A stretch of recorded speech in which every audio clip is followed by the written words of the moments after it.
Saludos muy afectuosos y cordiales para toda la audiencia y para el Ministerio Verdad Adventista.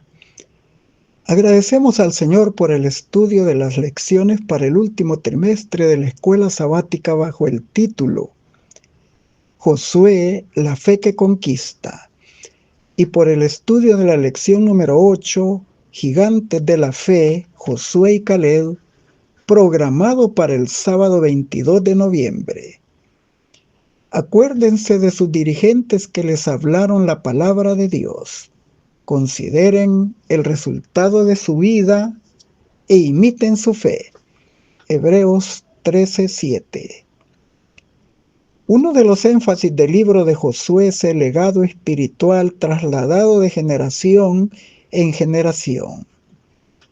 El Señor había dicho que ante las preguntas de los hijos de Israel, sus padres debían hablar de la historia de los monumentos conmemorativos y del porqué de algunos ritos como la circuncisión y la celebración de la Pascua, y comprenderían ellos los hechos maravillosos de Dios en su liberación de la esclavitud de Egipto y el privilegio de haber nacido en libertad. Y la bondad de Dios al darles la posesión de la tierra prometida. En Éxodo capítulo 17 del 9 al 16 y en Números 14 del 6 al 9 y luego verso 30 al 38 y en Deuteronomio 1 del 36 al 38 encontramos los nombres de Josué y de Caleb como los únicos sobrevivientes de la generación del Éxodo que entraron a la tierra prometida. En el primer libro de Crónicas 4:15, Josué 15 del 16 al 19 y Jueces 1 del 12 al 13, se mencionan a los hijos y a una hija de Caleb. Pero en el caso de Josué, la única alusión que nos es presentada, y no de forma explícita, sino es una alusión a una parentela, más bien que a una familia nuclear, es la de Josué 24:15, donde él menciona: yo y mi casa serviremos a Jehová. En aquella época el término casa incluía un clan. Por ese motivo los intérpretes aplican sus palabras más bien hacia un liderazgo espiritual que a una familia nuclear. Estos dos varones de Dios se destacan por sus vidas y experiencias intensas. Participaron en edades tempranas de la esclavitud de Egipto y fueron testigos oculares de su gran liberación por el poder divino. Ellos pasaron el Mar Rojo después del Éxodo y estuvieron con el pueblo en el monte del Sinaí y vieron a Moisés descender con las tablas del Decálogo. Fueron también los primeros en ver la tierra fértil de Canaán y las grandes ciudades, y acompañaron a esos 10 espías que se sintieron sentenciados al no creer que ellos, ex esclavos, podían tomar la tierra, olvidando de esa manera que de no haber sido por el poder de Dios no estarían parados en la frontera.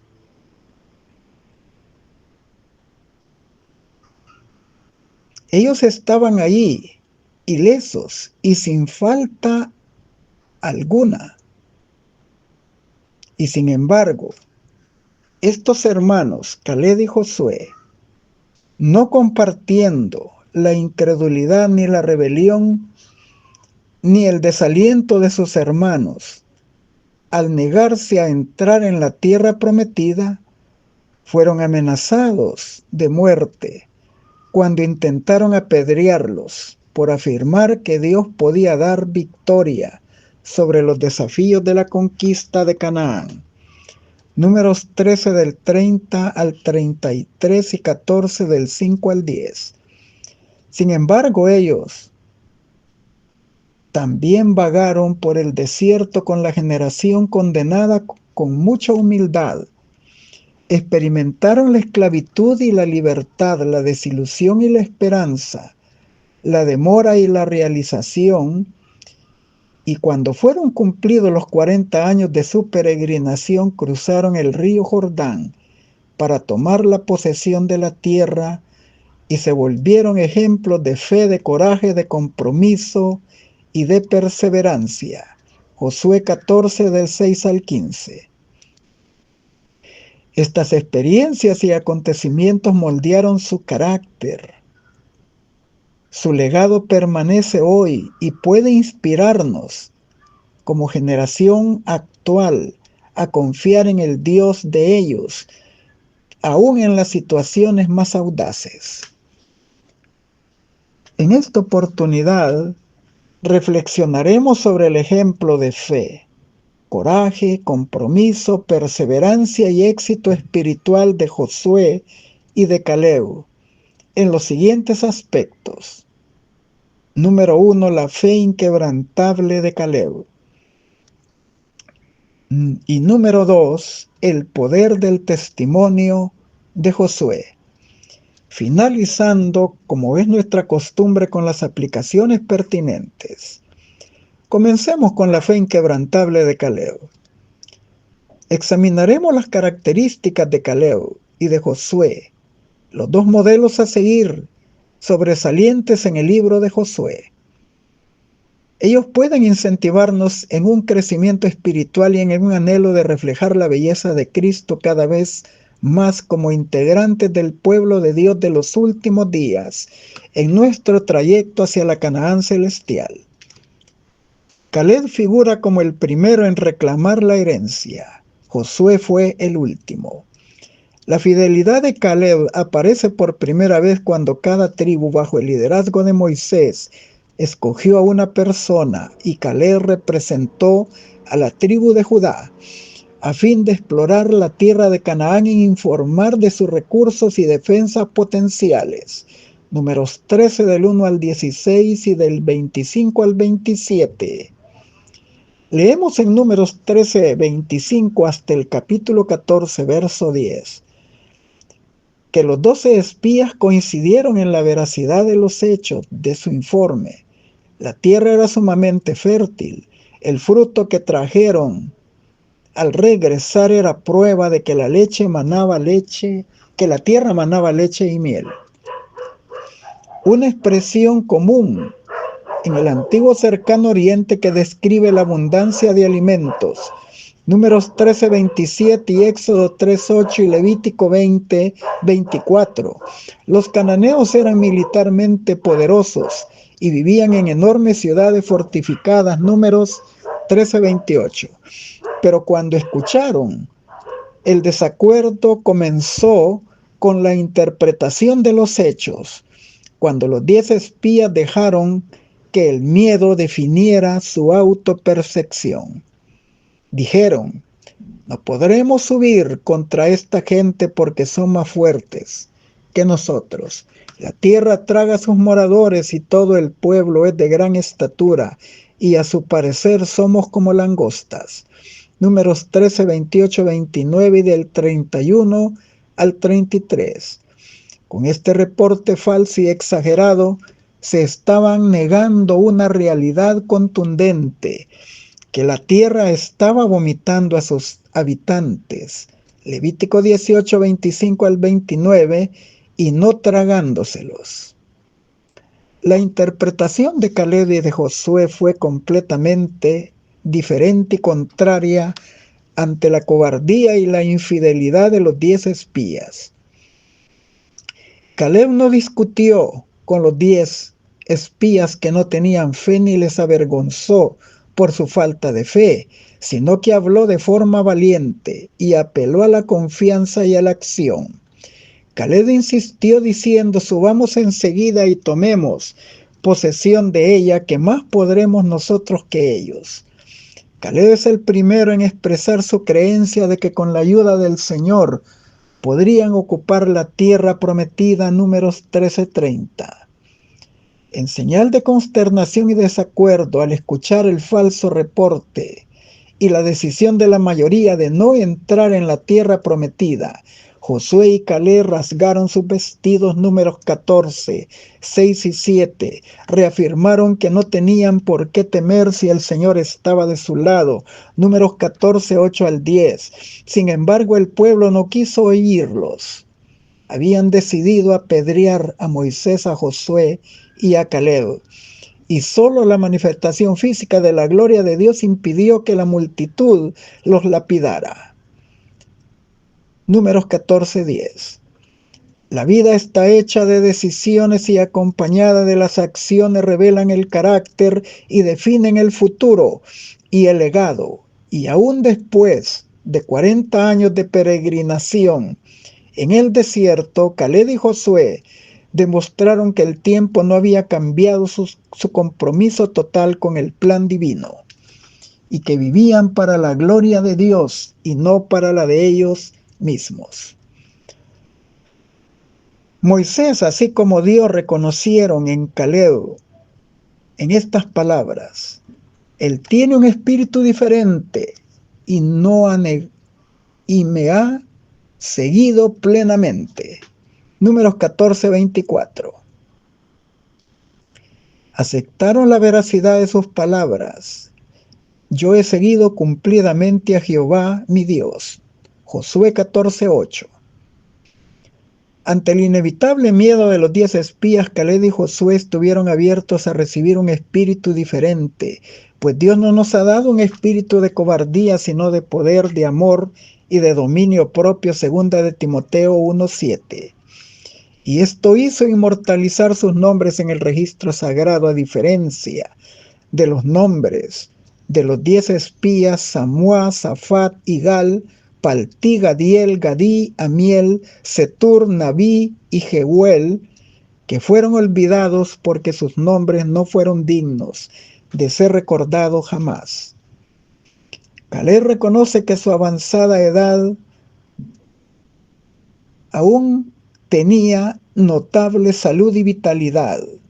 Esto no era una coincidencia o algo que se daba por sentado. Él atribuyó toda su capacidad para contribuir a la conquista de la tierra prometida a la gracia de Dios, quien había cumplido su promesa y honraría su fidelidad.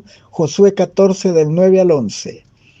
Caleb fue fiel a su nombre, demostrando a lo largo de su vida una lealtad inquebrantable al Señor. La opinión de Dios al respecto de él fue porque Jehová había dicho de ellos: morirán en el desierto, y no quedó varón de ellos sino Caleb, hijo de Jefoné, y Josué, hijo de Nun. Números 26:65. Porque ellos fueron perfectos en pos de Jehová. Números 32:12. A sus 85 años de edad, decidió con energía pedir a Josué permiso para heredar el monte Hebrón.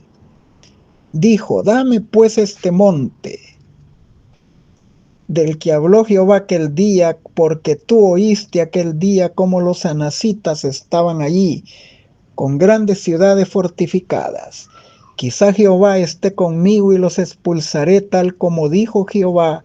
Josué 14:12. La palabra hebrea usada es ulai, quizá, que en lugar de ser una expresión de duda, en este caso es un ejemplo de confianza en la anticipación de algo positivo. El quizá de la fidelidad. Haciendo todo lo que uno puede y encomendándole el resto al Dios, que es poderoso para hacer todas las cosas mucho más abundantemente de lo que pedimos o entendemos, según el poder que actúa en nosotros. Efesios 3:20. ¿Por qué escogió Hebrón? La petición no es un acto temerario, ni tentando a Dios, como lo hacían los israelitas en el desierto con su desconfianza. Caleb, en su forma peculiar de expresión, reconoce que la soberanía divina y la iniciativa humana no son mutuamente excluyentes, pueden trabajar juntas. a través de las dificultades y por la fidelidad de Dios. No se excusó de tener edad avanzada para escoger un lugar mejor o un valle fértil o ya habitado.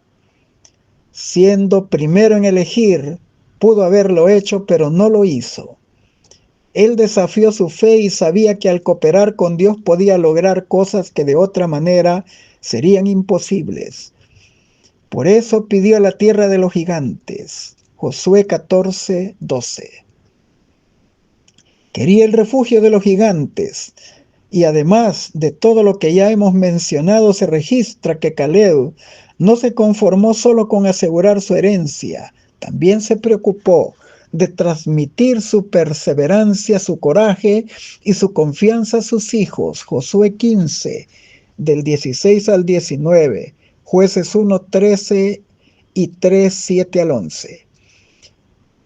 Está fomentando el sentido de responsabilidad para la nueva generación, ofreciendo a su hija Axa en matrimonio a quien conquistara la ciudad de Debir. Y Otoniel, aparentemente sobrino de Caleb, lo hizo con éxito y ganó la mano de Axa.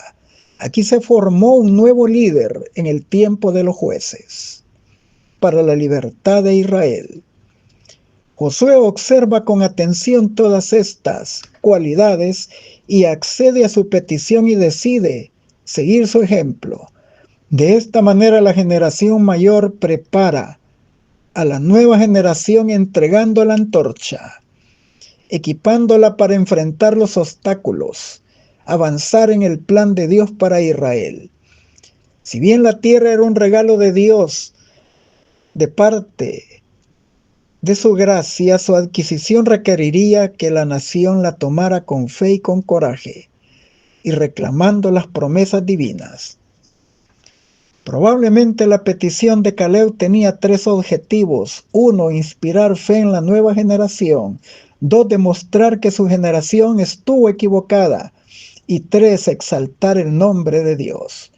Un anciano que confiaba en el poder de Dios podía vencer lo que te aterrorizaba a toda una nación.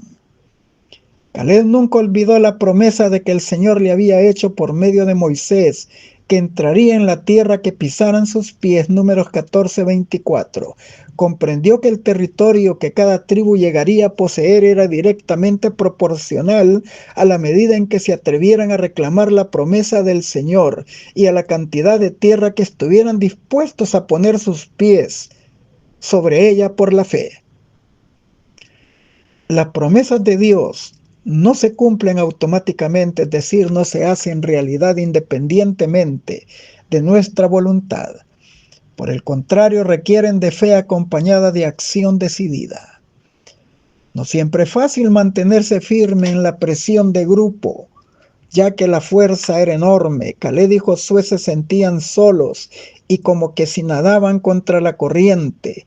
Bajo tales circunstancias, la neutralidad y la indiferencia son letales y vergonzosas. Vemos en Caleb un sólido sentido de comunidad.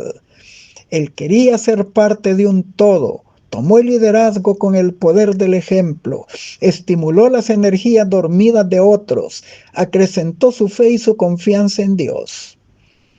En medio del escenario conmovedor de miles de israelitas llorando por causa del informe falso de los 10 espías, Caleb dio un paso al frente en medio de las sombras. Habló de su fe con energía profunda y llena de convicción. No se enroló con los que buscaron un jefe para regresar a Egipto. No se separó para formar un nuevo movimiento, como lo hacen muchos, y desde afuera creen que son muy valientes al hablar de su antigua iglesia. Mientras cuando fueron parte de ella, sus labios mantuvieron sellados de cobardía y de miedo. Caleb no abandonó el barco, ni se quedó en silencio, sino que hizo pública su convicción, como en los tiempos buenos, ahora en momentos difíciles. Y lo que decimos es tan importante como la forma en que lo hacemos. Y la convicción y el ejemplo de una fe inquebrantable dan poder a lo que se dice. Caleb deseaba que la segunda generación israelita no cometiera los errores de sus antepasados. Demostró su fe en Dios al pedir el territorio que más los desafiaba, en lugar de elegir el más fácil. Nuevamente Caleb lideró con su ejemplo. Fue una elección objetiva y viviente. En realidad él estaba diciendo, si Dios puede usar a los hombres de mayor edad para echar a los gigantes, entonces el resto de ustedes no debe de tener temor. Dios puede darles la victoria y lo hará. En Josué capítulo 15 del 13 al 14 se registra la victoria sobre los anaseos. Lo que había aterrorizado a toda la nación fue conquistado por un anciano que confiaba en el poder de Dios. Caleb, además de lo anterior, también se vuelve ejemplo muy proactivo del uso positivo de la ancianidad. Él evitó los extremos asociados de los años de la jubilación. No se sintió intimidado por su edad ni renunció a la vida. No se aisló, no se excusó, justificándose por la edad avanzada para no estar involucrado en las labores de la comunidad. No se aferró a una posición ni consideró a las generaciones más jóvenes amenazantes. Caleb sabía que Dios no tiene nietos, solo hijos, y por eso sabía que cada generación debería de tener su propia experiencia con Dios. No podían vivir solo del recuerdo de los milagros que Dios hizo con sus padres en el pasado, sino que deseaba que la generación joven diera sus primeros pasos de fe y saboreara la victoria personal con la ayuda de Dios. De hecho, la tierra era un regalo de Dios para Israel, pero debían tomar posesión de ella reclamando sus promesas con fe y valentía. Esto demandaba las características que Jesús dijo en Lucas 18:1, una fe perseverante, constante y sin desmayar, orando y obrando hasta alcanzar la victoria final. Necesitamos más Caleb en la iglesia hoy, que no se conformen con asegurar su herencia celestial hasta que hayan hecho lo posible de pasar su relevo de la fe a sus hijos y nietos. Como dice el Salmo 71:18, que se aseguren de que la nueva generación lo sepa. Los mandamientos de Dios. Buscamos los hijos aún no nacidos para que se levanten y los cuenten a sus hijos para que pongan en Dios su esperanza y no se olviden de las obras de Dios. Salmo 78:6-7. Si bien existen esfuerzos institucionales para ser útiles en el moldeo de la cosmovisión bíblica de nuestros hijos, no podemos traspasar a las organizaciones esta responsabilidad que pertenece a nosotros como familia. No podemos esperar que las escuelas y las actividades juveniles y los programas de la iglesia hagan el trabajo que hemos descuidado. Los padres tenemos la responsabilidad principal de moldear la fe de nuestros hijos. En el tiempo del fin es muy común ver que muchos abandonan el barco y otros que cambian de convicción y se dejan asimilar por las circunstancias y se vuelven neutrales e indiferentes cuando hay problemas o falta de fe. Pero esta no es la orden del Señor. Jesús dijo, mas el que persevere hasta el fin, éste será salvo. Mateo 24:13. Si el pueblo de Dios recuerda sus victorias del pasado y encuentra que no figuran ya en el presente, debe de comprender con preocupación que no puede sostener su experiencia actual viviendo de los recuerdos. Debe de averiguar el por qué se ha detenido y por qué no se encuentra en victoria en el presente con miras hacia el futuro. De nada serviría si fuimos héroes ayer, si de eso no queda ni la sombra hoy. Sabemos que los desafíos del tiempo del fin serán nunca vistos. No tiene precedente el tiempo de angustia Pero la buena noticia es que Dios no ha cambiado ni su carácter ni sus propósitos para su pueblo. Y debemos de pedirle que nos ayude a avanzar hacia adelante y hacia arriba y hacia la victoria final. Continuamos con el poder del testimonio de Josué. Aunque existen similitudes entre Josué y Caleb, ellos desarrollaron roles diferentes en la medida de que el tiempo transcurría. Se destaca que ambos tenían formación militar, eran guerreros. Sin embargo, Josué se destaca también como un líder espiritual de Israel. Éxodo 17, 8 al 13, Números 27, 18 al 21 y Deuteronomio 31, 14 y 23. A Josué se le presenta al inicio de su libro como el siervo de Moisés y luego de su muerte como el sucesor de Moisés. Deuteronomio 31, 3, Josué 1, 1, 2. También se registra que su nombre original era Oseas, hijo de Nun, que significa salva, pero más tarde Moisés le llama Josué o Yehoshua, que significa Dios salva, Números 13, 16, y que su testimonio dio cumplimiento al significado de su nuevo nombre, confiando en que Dios lo salvaría a él y a su pueblo. Vemos su carácter enérgico en Caleb y el carácter misericordioso de Josué cuando trató el caso de Acán al llamarle hijo mío, con las palabras de un padre a su propio hijo de nacimiento. Por su testimonio los dos ejercieron una influencia que dejó huella en Israel, pero de Josué se da testimonio que su influencia fue positiva y noble delante de Dios y de su pueblo. Israel sirvió a Jehová todos los días de Josué, Josué 24, 31. Esto dice mucho de su liderazgo. Al terminar la conquista de Canaán, la lista de lugares y territorios y límites para ser asignados a cada tribu se completan con el informe de la asignación de tierra a Caleb y a Josué, los dos héroes de la misión del reconocimiento previo. Josué 11, 23. Caleb fue el primero en recibir su parte del territorio, Josué 14, 6 al 15, mientras que Josué recibió la suya en el último lugar, después de haber distribuido la tierra entre las demás tribus de Israel. Ahora, el momento era de que el pueblo de Israel entregara a Josué la parte que le correspondía. Josué 19, 49. En la experiencia de Caleb y de Josué se destaca su visión de Dios y su comunión con Él y la contemplación de su carácter y fidelidad. La palabra de Dios nos brinda la vida de los llamados héroes de la fe de Hebreos 11. Al imitarlos adquirimos algo esencial en el desarrollo del crecimiento espiritual, pero muy por encima de todos los buenos ejemplos humanos está el ejemplo supremo de nuestro Señor Jesucristo, su vida y su obra, ya que Él fue el maestro de todos y lo sigue siendo.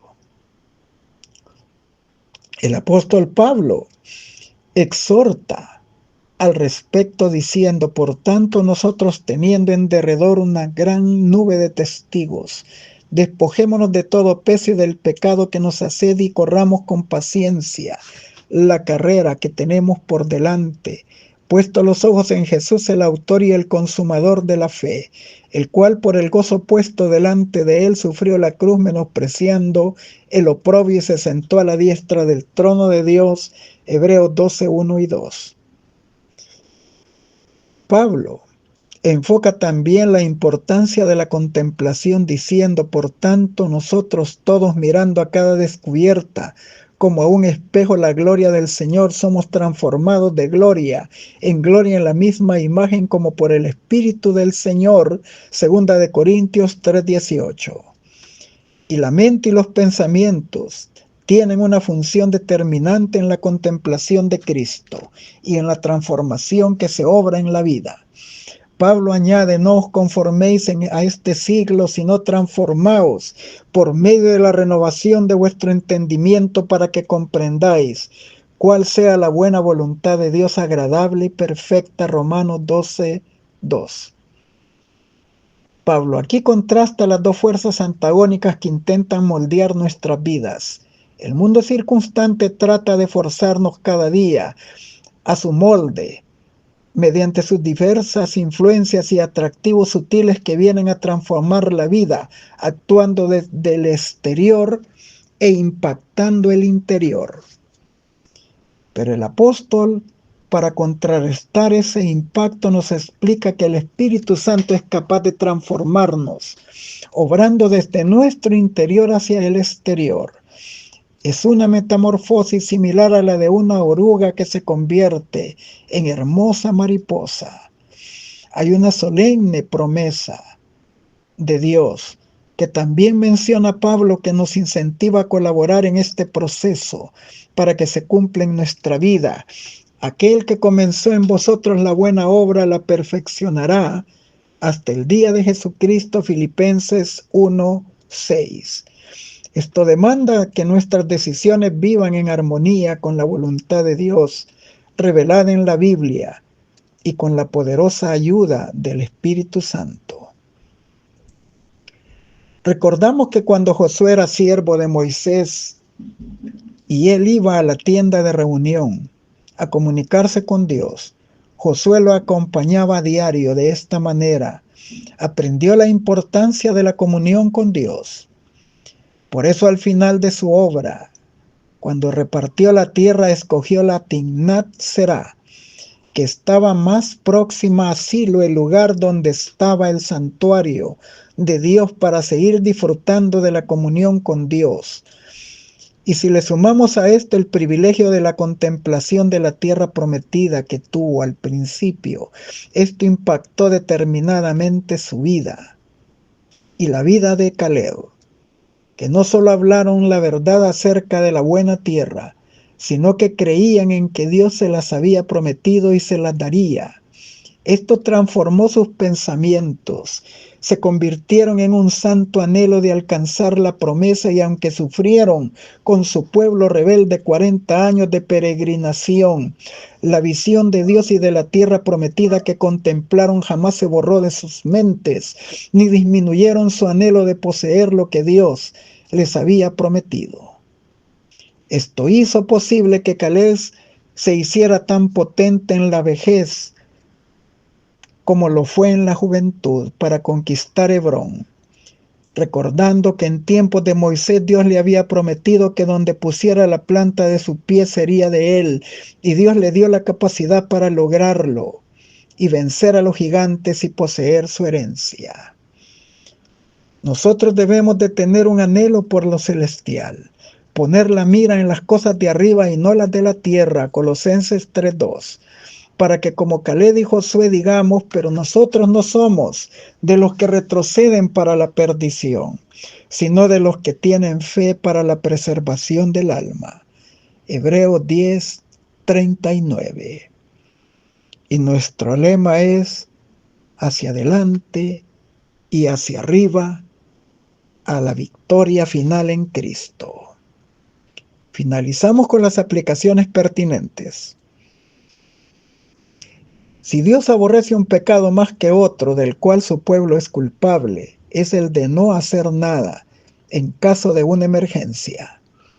La indiferencia y la neutralidad en una crisis religiosa se consideran por Dios como un grave delito, igual al peor tipo de hostilidad contra Dios. Testimonios para la Iglesia, tomo 3, 311. Cuando los hombres que ocupan posiciones de responsabilidad se entregan a la incredulidad, no hay límite al avance que realizarán en la maldad. Si solo los 2 hombres hubieran traído el mal informe y los otros 10 lo hubieran alentado a poseer la tierra en nombre de Jehová, ellos todavía hubieran seguido el consejo de los 2 en oposición a los 10. A causa de su perversa incredulidad.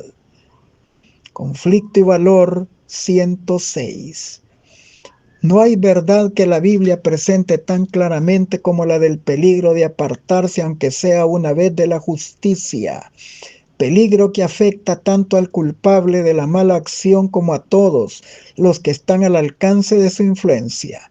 El ejemplo tiene un poder extraordinario, y cuando se pone del lado de las malas tendencias de nuestra naturaleza, su poder llega a ser casi irresistible. La educación 149 y 150. En diferentes periodos de la historia, nuestra obra, se han necesitado muchísimos Caleus.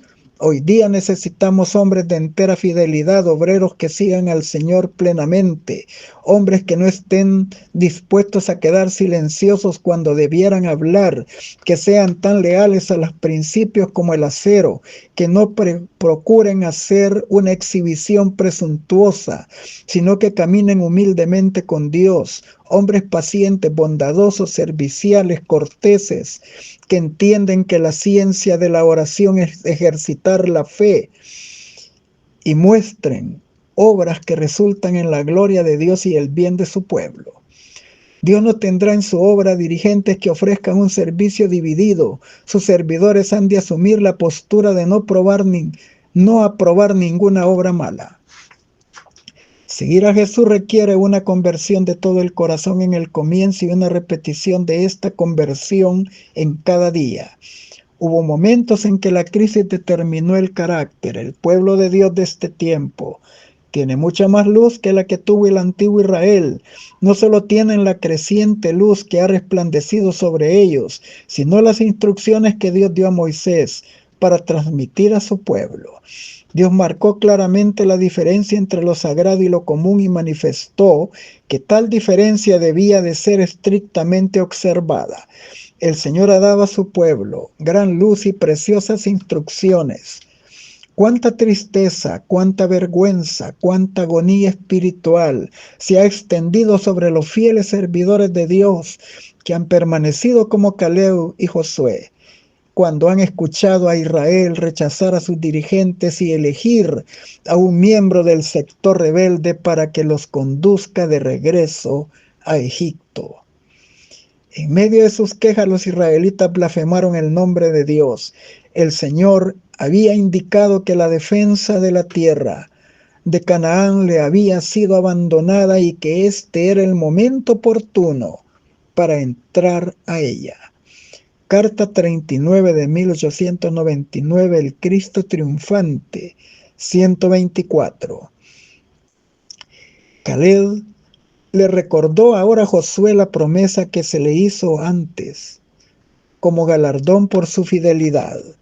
Ciertamente la tierra en que ha pisado tu pie debe ser herencia tuya y de tus hijos para siempre, por cuanto has seguido cumplidamente a Jehová mi Dios. Por consiguiente solicitó que se le diera a Hebrón como posesión. Lo que pedía le fue otorgado de inmediato. A ningún otro podía confiársele con más seguridad la conquista de esa fortaleza de gigantes. La fe de Caleb era en esa época la misma que tuvo cuando su testimonio contradijo el informe desfavorable de los espías. Él había creído en las promesas de Dios de que pondría a su pueblo en posesión de la tierra, y en esto había seguido fielmente al Señor. Habría sobrellevado con su pueblo la larga peregrinación en el desierto, compartió las desilusiones y las cargas de los culpables.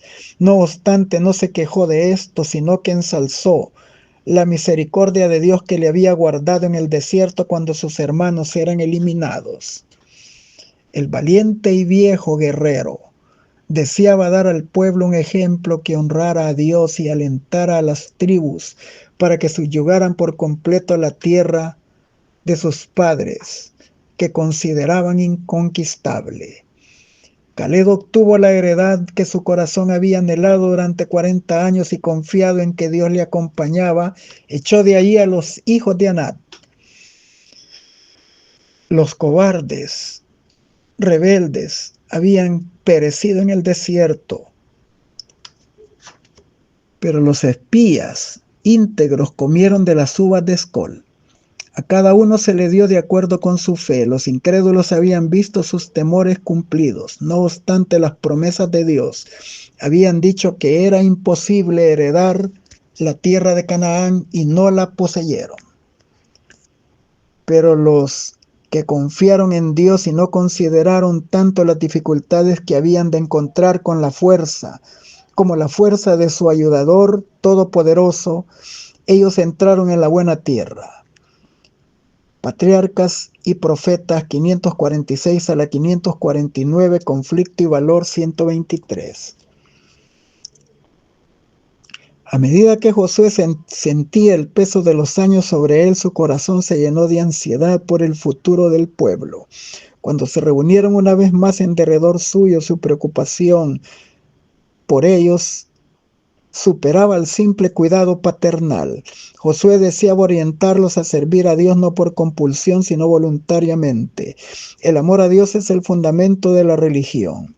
Comprometerse en su servicio por la mera esperanza del galardón o el temor al castigo no serviría de nada. La abierta apostasía no sería más ofensiva a Dios que la hipocresía y una adoración meramente formal. Manuscrito 135 de 1899. El Cristo triunfante 141. Josué trató de hacer que sus oyentes pesaran bien sus palabras y que desistieran de hacer votos para cuyo cumplimiento no estaban preparados. Con profundo fervor repitieron esta declaración: no, antes a Jehová serviremos.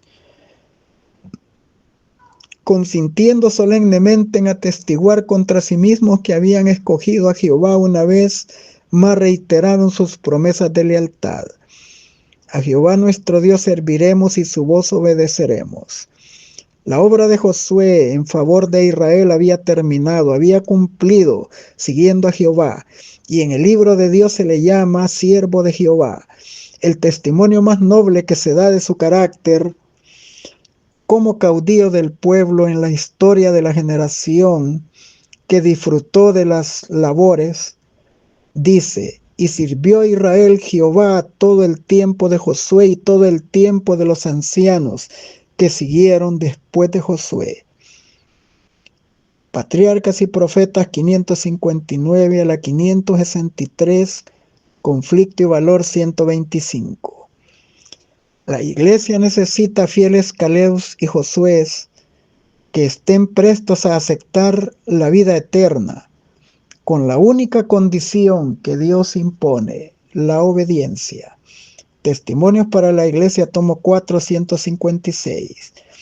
Hoy necesitamos hombres de fidelidad cabal, hombres que sigan plenamente al Señor, hombres que no estén dispuestos a guardar silencio cuando deban hablar, firmes como el acero en los principios, que no traten de hacer alarde de ostentación, que anden humildemente delante de Dios, que sean pacientes, amables, bondadosos y corteses, que comprendan que la ciencia de la oración consiste en ejercitar la fe y realizar obras que glorifican a Dios y hagan bien a su pueblo.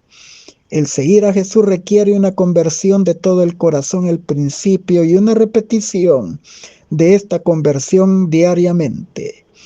Comentario bíblico, tomo 1, 1113, hijos e hijas de Dios 209. Pruebas terribles esperan al pueblo de Dios, mas a través del tiempo de angustia que se avecina, un tiempo de angustia como no lo hubo desde que existe nación, el pueblo de Dios permanecerá inconmovible. Consejos para la Iglesia 70. No todo el mundo ha tomado posición con el enemigo y contra Dios. No todos se han vuelto desleales. Queda un remanente que permanece fiel a Dios, porque Juan escribe: aquí está la paciencia de los santos, aquí están los que guardan los mandamientos de Dios y la fe de Jesús. Apocalipsis 14, 12. Muy pronto una furiosa batalla contra los que sirven a Dios será entablada por aquellos que no le sirven. Muy pronto todo lo que sea susceptible de ser removido lo será, de modo que solo lo inquebrantable subsista. Consejos para la Iglesia 69. Los tiempos de apuro y de angustia que nos esperan requieren una fe capaz de soportar el cansancio, la demora y el hambre. Una fe que no desmaya a pesar de las pruebas más duras. El tiempo de gracia les es concedido a todos para que se preparen para aquel momento. Todos los que se aferren a las promesas de Dios como lo hizo Jacob y que sean tan sinceros como él, tendrán tan buen éxito como el suyo. Los que no están dispuestos a negarse a sí mismos, a luchar desesperadamente ante Dios y orar mucho y con empeño para obtener la bendición, no la conseguirán. Cuán pocos cristianos saben lo que es luchar con Dios, cuán pocos son los que jamás suspiraron por Dios con ardor hasta tener como intención todas las facultades del alma, cuando las olas de indecible desesperación envolvían al suplicante. Cuán raro es verles atenerse con fe inquebrantable a las promesas de Dios. Los que solo ejercitan poca fe están en mayor peligro de caer bajo el dominio de los engaños satánicos y el decreto que violentará las conciencias. Y aún en caso de soportar la prueba, en el tiempo de angustia se verán sumidos en mayor aflicción, porque no se habrán acostumbrado a confiar en Dios. Las lecciones de fe que hayan descuidado tendrán que aprenderlas bajo el terrible peso del desaliento, conflicto de los siglos 606. En nuestro mundo existen dos clases. Una de ellas, una compuesta por aquellos que contemplan a un Salvador crucificado y resucitado. La otra incluye a todos aquellos que han elegido el alejar su mirada de la cruz y seguir las indicaciones de las influencias satánicas. Esta última clase está ocupadísima en colocar tropiezo delante del pueblo para inducirlo a caer y alejarlo del camino de la obediencia, hacia la senda de la desobediencia y la muerte.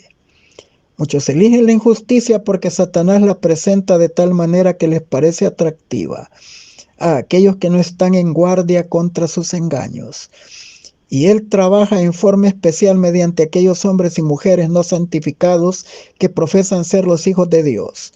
De una manera u otra el enemigo procurará engañarlos a todos, aun a los mismos escogidos. Únicamente en la medida en que seamos partícipes de la naturaleza divina podremos escapar de las influencias corruptoras que nos son impuestas por el enemigo de nuestras almas. A medida que Satanás trata de corromper la barrera del alma, tentándonos a transgredir y transigir el pecado, debemos procurar mantener nuestra relación con Dios con una fe viva y tener confianza en su fortaleza para capacitarnos para vencer toda barrera. Debemos huir del mal y buscar la justicia, la humildad y la santidad. Es tiempo de que cada uno de nosotros decida de qué lado está. Los instrumentos satánicos trabajarán con toda mente que se preste a ello, pero también hay instrumentos celestiales que esperan comunicar a los brillantes rayos de la gloria de Dios a todos los que estén anhelosos de recibirlos. Manuscrito 43 de 1908. Y añade: a nosotros nos toca decidir si seremos contados entre los seguidores de Cristo o los siervos de Satanás. Cada día demostramos mediante nuestra conducta al servicio de quien hemos elegido estar. El instructor de la juventud del 21 de noviembre de 1883, ambas citas nuestra elevada vocación 17. Se librará un conflicto agudo entre los que son leales a Dios y los que han desdeñado su ley. La veneración por la ley de Dios se ha transformado por doctrina. Los dirigentes religiosos enseñan mandamientos de hombres. Como fue en los días del antiguo Israel, así es en la era de este mundo. Pero aunque ahora prevalecen la deslealtad y la transgresión, ¿tendrían menos respeto por la ley de Dios aquellos que la han venerado? ¿Se unirán con los poderes de la tierra para anularla? Los que son leales no se dejarán arrastrar por la corriente del mal. No despreciarán lo que Dios ha apartado como santo. No seguirán el ejemplo del olvido de Israel. Recordarán las intervenciones de Dios en favor de su pueblo en todas las épocas y andarán en sus mandamientos. La prueba los llega a todos y hay solo dos partidos. ¿De qué lado estáis vosotros? Testimonios para la Iglesia, tomo 8, 130 y 131. Cuando la religión de Cristo sea más despreciada, cuando su ley sea más menoscabada, entonces debiera de ser más ardiente el celo y nuestro valor y firmeza, más inquebrantables. El permanecer de pie en defensa de la verdad y de la justicia cuando la mayoría nos abandone, el pelear las batallas del Señor cuando los campeones sean pocos. Esta será nuestra prueba.